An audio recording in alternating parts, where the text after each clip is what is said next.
Of course, Mr. Washington was the big man at the beginning of America. That, of course, what is that guy? There's a pastor, our famous prophetic Pentecostal one that has stories of actual Indians that tried to shoot and kill President George, or what at the time General uh, Washington, on the top of his horse, fighting Indians and such, and marksmen, Indian marksmen that hit the mark, proclaimed to have no idea why they shot him 6 times, and he just kept going like he never was shot, and find out he never was shot in that war, at least in that war, and but he had bullet holes through his clothing.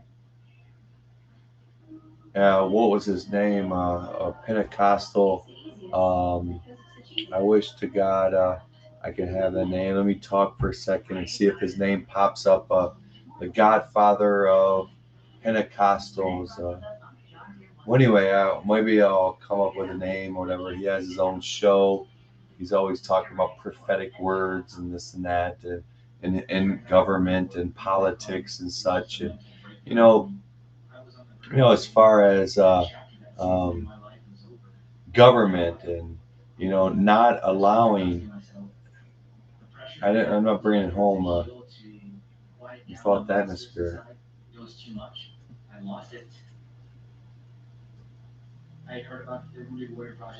You know, it's going to line of questions. I go Bob Woodward, and my mind goes blank. That doesn't happen often, but maybe God. See, the way I look at it is, if I'm talking about something and you're world famous or infamous or famous to government leaders or world leaders, you may not be unknown. You can go to your local gas station and no one even looks at you, but famous to governments. And the whole idea is that God can want to test the minds and hearts of other people that are in government. So therefore, cover something in my brain to cover it up for a minute, and let's test. I want to see how they respond. I want to test their hearts, minds, and souls, and what they're going to maybe have to give an account to us someday.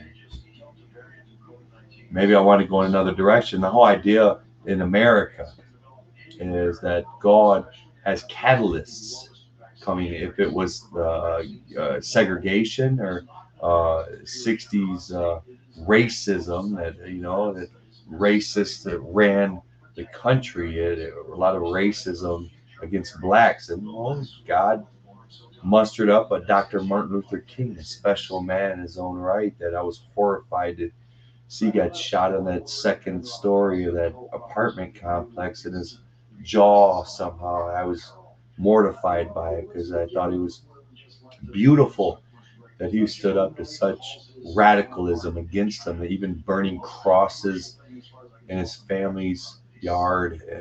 He was something. Dr. Martin Luther King was something, to endure such torment. But God, in fact, brings catalysts to change the direction of a nation. And when you will not allow that catalyst to take hold, and you maybe in your own mind thinking that you're righteous, but in fact you're maybe working for the enemy, Satan. And in your self-righteousness, thinking you're right, you're with government, but you're really not with the traditional American government that was founding on Christ Jesus. Maybe God let Satan have a rope, right? And Satan went out and was trying to hang everybody with it. And he wants to rein it back in, pull it back in.